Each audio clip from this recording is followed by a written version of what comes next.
Seja bem-vindo, seja bem-vinda ao podcast Amor e Terapia.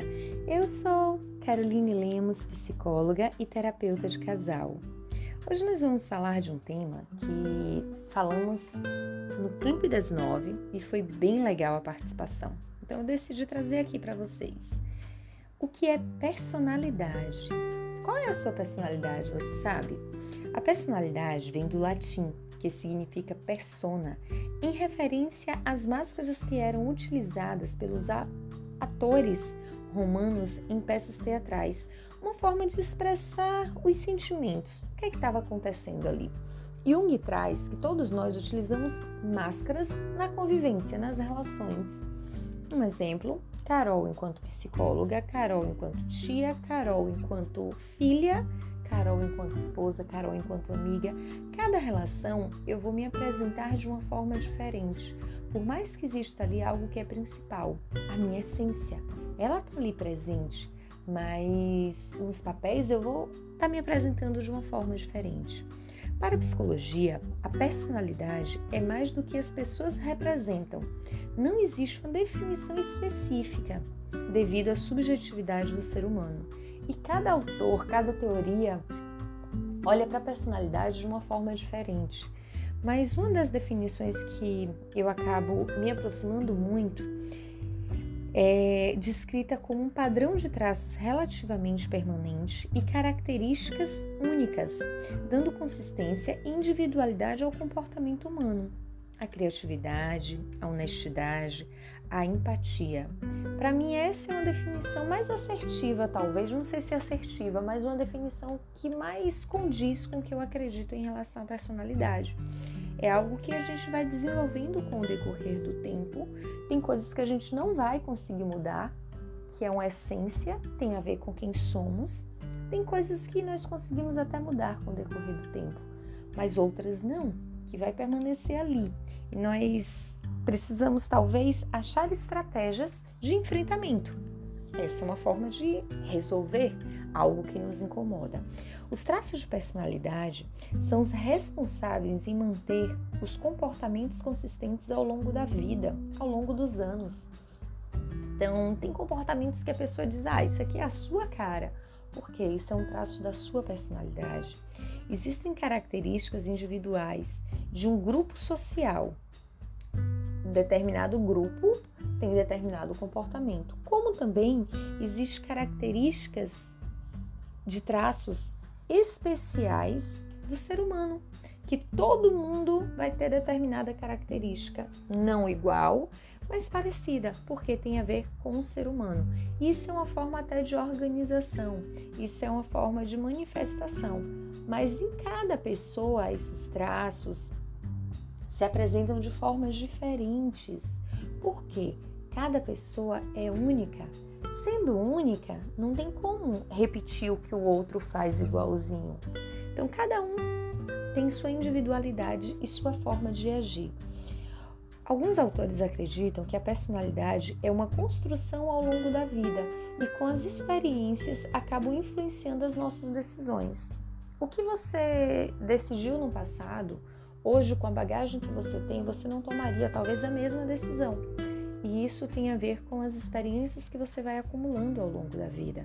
Por isso que quem somos no passado não é quem somos hoje. E muitas vezes nós nos sentimos culpados por determinados comportamentos que tivemos no passado. Mas não faz muito sentido. Afinal, a maturidade que nós temos hoje tem relação com toda a bagagem que construímos ao longo da vida.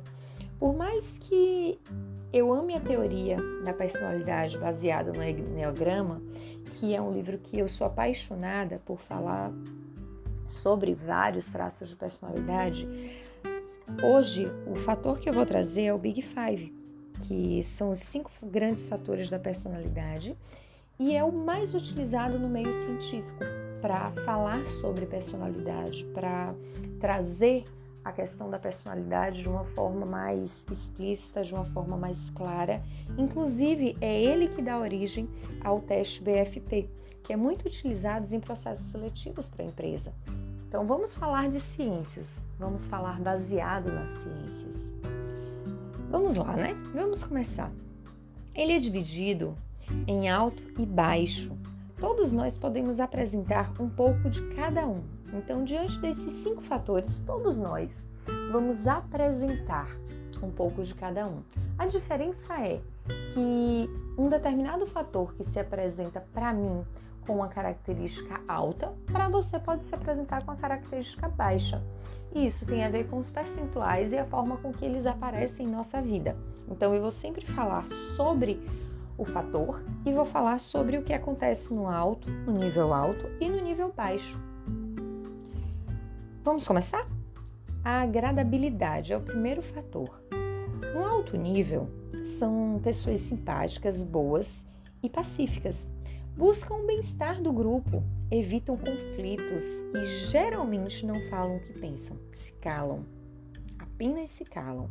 O maior desejo é desenvolver e estar em uma relação íntima com alguém. Sente a necessidade de pertencer a alguém, de estar com alguém, porque muitas vezes se sentem vazias. São pessoas prestativas e agradáveis. Tendem a confiar mais nas pessoas e ter mais otimismo diante da vida. São características bem definidas em relação à agradabilidade. São pessoas que você olha e é possível perceber essas características, talvez no primeiro e no segundo contato. No nível baixo, geralmente são pessoas teimosas, duras e competitivas, estão mais no mercado da área comercial. São diretas e falam o que pensam, correndo o risco de serem vistas muitas vezes como grosseiras e agressivas.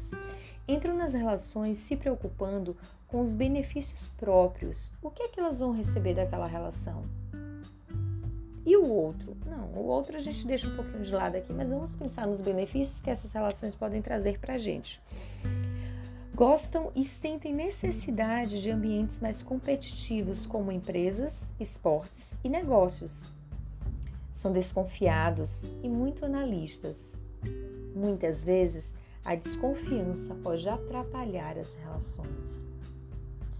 Quando a gente fala sobre o rigor, que é o segundo fator, no nível alto, muito envolvidas com seus deveres e obrigações. Traço de sucesso a longo prazo não são as pessoas que geralmente se entregam ao aqui e agora, são pessoas que pensam ao longo prazo e vão trabalhar para alcançar isso.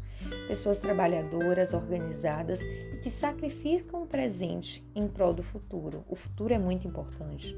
Não aceitam as mudanças muito bem, porque já estruturaram todo um planejamento a longo prazo. Para que vai mudar isso agora? Então a mudança é vista como algo negativo ou algo não tão proveitoso. Nesse fator existem as subdivisões, que são as pessoas ordeiras que gostam de se envolver com organizações estruturadas, definem onde e o que cada coisa vai ser. Sabe aquelas pessoas bem metódicas que, se não estiverem na empresa, elas sabem exatamente onde deixou determinada coisa? Pois é, são pessoas extremamente organizadas. As pessoas aplicadas é a segunda subdivisão. Tem a necessidade de colocar a mão na massa, mesmo com o trabalho físico, mesmo se esses for trabalhos físicos. A pessoa tem a necessidade de estar ali sempre participando. Em algumas pessoas, existe a necessidade de fazer e produzir algo, mesmo que não seja prazeroso ou dê alegria. O mais importante é a sensação de utilidade, produtividade.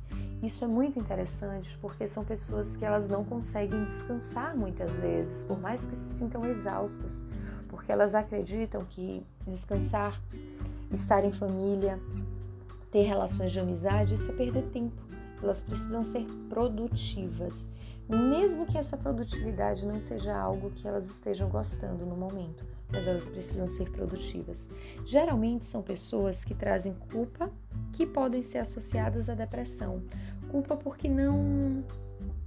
algo que deu errado, culpa por não estar dando conta de tudo, culpa pela sensação de fracasso, olhar para as circunstâncias, o mundo em que vivem e perceber que elas precisam cada vez mais trabalhar, que elas precisam cada vez mais fazer para ter uma aceitação, para ser vista de forma diferente.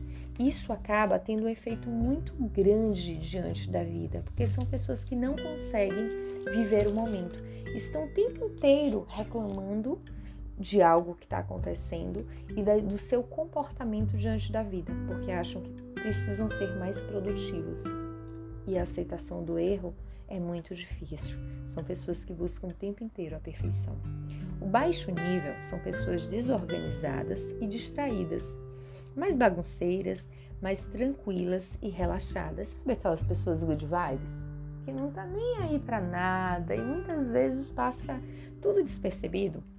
É mais ou menos isso. São pessoas que conseguem curtir a vida no momento presente, mas que têm grande dificuldade no âmbito da responsabilidade e obrigações. Curte tanto a vida que esquece que tem responsabilidades e obrigações. E isso acaba atrapalhando muito, porque vai para um polo completamente oposto. Imagine pessoas do baixo nível se relacionando com pessoas de alto nível. Como vai ser essa relação? Pessoas organizadas se relacionando com pessoas desorganizadas. Então, qual seria o equilíbrio disso? Quando a gente vai para o terceiro fator, é o fator de extroversão. Se encontram no público e nas pessoas. Sabe aquelas pessoas que vivem para estar no meio de outras pessoas e se sentem bem ali? Precisam de interação social, são mais espontâneas, são pessoas mais pertencentes a tudo e a todos, são pessoas que fazem festa com tudo e se sentem bem no meio da multidão. Ao contrário disso, é a introversão. Pessoas que aí é o baixo nível, tá? O alto nível é a extroversão, o baixo nível é a introversão. Pessoas que tendem a ficar sozinhas, reclusas ou perto de poucas pessoas. Casa ou lugares mais tranquilos é o seu porto seguro. Pode se sentir mais ou menos adequado em determinadas situações. No momento de pandemia, houve aí uma inversão, ou cada um começou a frequentar o mundo do outro. Como assim? Os extrovertidos passaram a ficar mais em casa, assistindo filmes e séries, provando um pouco do que os introvertidos amavam fazer.